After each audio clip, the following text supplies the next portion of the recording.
Hola compañeros, ¿cómo están? Bienvenidos a La Huella Guitar. Hace poco más de una semana se celebraba en Birmingham un concierto homenaje a la figura de Ozzy Osbourne y Black Sabbath, en el que será, suponemos, su último concierto. En él participaban pues todo un elenco de músicos del rock que rendían pleitesía y homenaje a esta banda, seguramente una de las bandas más influyentes de la historia del rock y del metal. Ahora que parece que todo el mundo reivindica Black Sabbath y que decir que te gusta el grupo es algo cool, me da por pensar que tenemos muy poca memoria, como suele pasar en el deporte y sobre todo en la política. Hubo una década, la de los 80 y principios de los 90, en la que el grupo pasó a ser algo totalmente irrelevante, con discos intrascendentes vapuleados por crítica y público, seguramente por el cambio también en la escena musical, pero sobre todo por la terrible toma de decisiones que la banda hacía.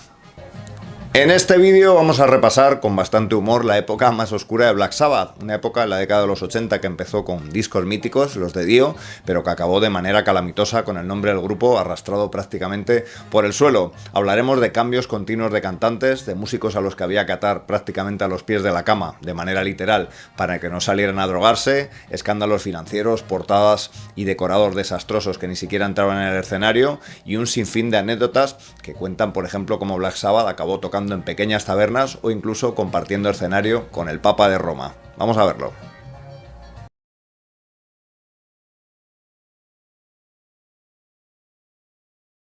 Nada hacía presagiar en los derroteros el rumbo que iba a seguir el grupo con esos dos maravillosos discos que lanzaron con Ronnie James Dio a primeros de los 80, que ya venía evidentemente de sustituir a Ozzy y que enseguida sería sustituido ya que pues acabaría mal con Tony Iommi y Geezer Butler especialmente. Como muchos sabréis, la entrada de Ian Gillan en el grupo pues fue bastante extraña, ¿no? Prácticamente una noche de borrachera entre Iommi y él pues hizo que al final acabaran decidiendo pues que Gillan sería el nuevo cantante, ¿no? El propio Gillan dice no recordar absolutamente nada al día siguiente. El disco que grabaron, Born Again, pues no gustó prácticamente a nadie, ¿no? Con una producción bastante densa y una portada que el mismo Gillan dice que vomitó nada más verla, ya que pues no le gusta absolutamente nada. Lo cierto es que con los años es un disco que yo he ido escuchando y cada vez me ha ido gustando más, pero sin duda hay que decir que quizá a lo mejor Gillan pues no fuera la mejor respuesta a esa marcha de Dio.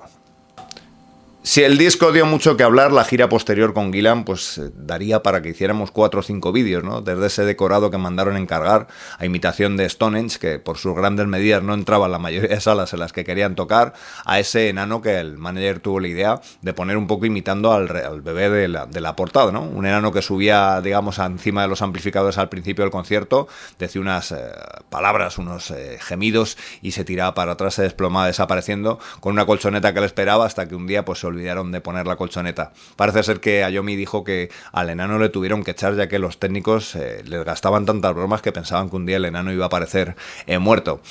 Si esto ya era bastante anecdótico, el tema Gillan era todavía más, ¿no? Ya que parece ser que solía salir con vestimentas bastante coloridas, algo que desfasaba bastante con, digamos, la imagen más oscura de Black Sabbath, ¿no? También su idea de tocar los bongos en el escenario no era muy bien recibida por los miembros de Black Sabbath ni tampoco por el público, así que intentaban medio en broma, medio en serio, algún técnico tirar de un cordelito donde estaban atados los bongos y que fueran desapareciendo poco a poco del escenario para que Gillan no los pudiera utilizar en los solos, ¿no? Y también, bastante curioso, el tema de que Gillan no se aprendiera las letras, ¿no? Parece mentira que un profesional así pues no pudiera aprenderse las letras para la gira y se tenía que llevar abajo en el suelo apuntadas esas letras que cuando aparecía ese hielo seco, ese humo, para darle un poco de rollo al escenario, pues apenas veía las letras, con lo cual pues imaginaros la sensación, ¿no? Eso todavía digamos que ponía ya en la guinda al pastel el que acabaran tocando la mayoría de los conciertos con el gran clásico de Black Sabbath, Smoke on the Water. Con la marcha de Gillan a los reformados Purple, Iommi se quedó solo en el grupo, así que decidió pues hacer un disco en solitario, ¿no? Quería contar con un cantante de renombre y al final fue Glenn Hughes el elegido, ¿no? Con el que grabaría ese The Seventh Star de 1986. La verdad es que, como el propio Iommi reconoce, Hughes era una máquina grabando, su estado de voz era increíble, sin embargo su estado anímico y su actitud eran tremendas por culpa de la adicción a las drogas, ¿no? Una adicción que venía arrastrando de los tiempos de Deep Purple. Purple, a la cocaína. Así que dice, era muy complicado, como ahora veremos también, el poder trabajar con él de una manera normal. Decir también que el reemplazo a la batería fue la de Eric Singer, ¿no? Ese batería que ha estado con tantísimos grupos y que entonces estaba en la banda de Lita Ford, la ex Runaway, que entonces mantenía una relación con Iommi. Al final parece ser que Iommi habló a escondidas de Lita con el batería y acabó en Black Sabbath, ¿no? Algo que le costó, parece ser, la pareja, ¿no? Aparte de otras razones, parece ser que a Lita no le sentó muy bien que al final el batería fuera de su banda acabara en Black Sabbath. Aunque el trabajo de Hughes en este disco es fabuloso, pues hay que decir que a lo mejor no era el mejor cantante para el grupo, ¿no? Dado ese sonido que venía trayendo y que Hughes, más versado quizá en el soul, en el rock clásico, pues quizá aportaba un sonido distinto. Canciones como No Stranger to Love, por su lado más comercial, nunca hubieran estado en un disco habitual de Black Sabbath. En fin, como digo, no es mal disco, pero el problema vino después a la hora de presentarlo en directo, ¿no? Aquí empieza también algo que para la gente era muy desconcertante, que es que en pocos años los cambios de cantantes que hubo, ¿no? Cuentan también que uno de los que hizo la audición para ser cantante acabó de evangelista en la televisión. O sea, imaginaos el descontrol que había un poco en ese aspecto con conseguir un cantante idóneo, y que a Iommi pues al final le costó también mucho parte de la credibilidad del grupo, ¿no? Como digo, en directo era muy problemático trabajar con Hughes y parece ser que la primera noche ya tuvo una pelea, un encontronazo con uno de los guardaespaldas y que tuvo que soltarle un puñetazo, le rompió la nariz y a partir de ahí ya pues empezó a tener graves problemas para cantar, algo que sumado a su adicción a la coca pues cada vez hizo que tuviera al final que marcharse en medio de la gira para entrar en este caso pues otro cantante, en este caso el grandísimo Ray Gillen.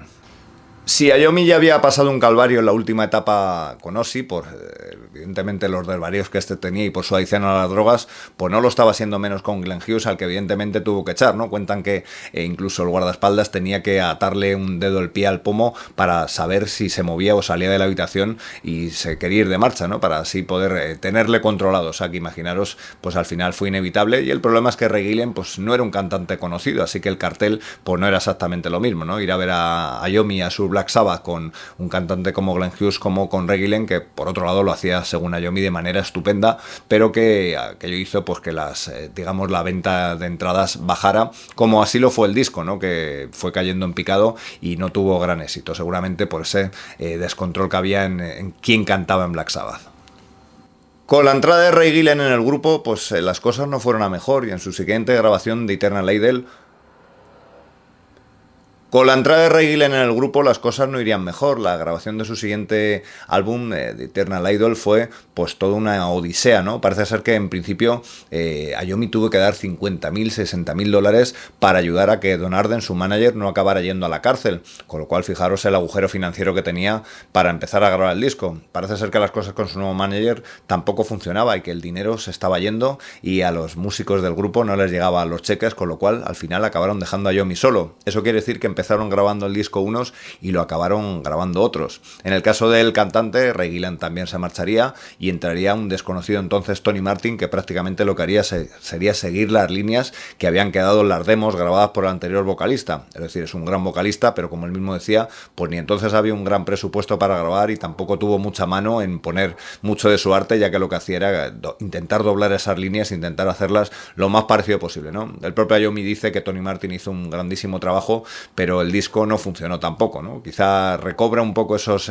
riffs más épicos y la voz de Tony Martin se parece más a la de Dio, ese sonido, como digo, más épico también, pero el disco de Eternal Idol tampoco funcionó, ¿no? Lo cual fue bastante descorazonador para un Iommi que veía como la nave pues poco a poco se iba hundiendo.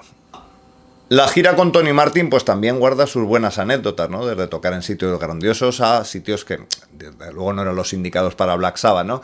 El primer concierto de Tony Martin es en Grecia, en el estadio del Panathinaikos, y parece ser que tuvieron que acortar el set ya que la multitud se volvió loca y empezó a subir por los juegos de luces, etcétera. En fin, tuvieron que acortar ese, para lo que imaginemos sería un primer contacto de Tony Martin bastante chocante, ¿no? Otro de los conciertos llamativos de esa gira fue en Sudáfrica, en pleno apartheid, pues los titulares pusieron a Iommi a parir por tocar en ese régimen racista, ¿no? Así que él comenta que hubo otras bandas que también tocaron, parece ser que a él fue de donde le cayó la del pulpo, ¿no? Por tocar allí. Y otra muy llamativa fue la actuación del grupo en esa gira con Tony Martin en Roma, donde en el mismo escenario y luces pues había dado una misa el día anterior el Papa, así que tuvieron prácticamente que compartir sonido Black Sabbath con el Papa de Roma.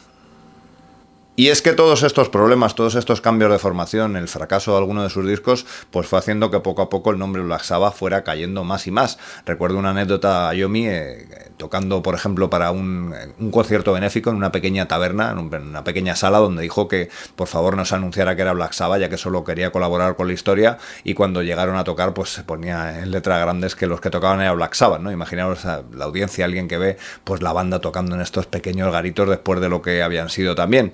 Lo curioso es que cuando se deciden a grabar su siguiente disco, el que sería The Headless Cross, pues su discográfica de toda la vida les echa, ¿no? Acaba su contrato y no les renueva, con lo cual tienen que grabar con una discográfica más pequeña, y esto les pasaría luego factura, ¿no? A la hora de promocionar The Headless Cross, pues dice que en América, por ejemplo, pues en las tiendas no había discos para comprarlo, es decir, no, la promoción no funcionó, la distribución tampoco, y eso hizo pues que el disco en Europa funcionara mejor, pero en América desde luego no funcionara.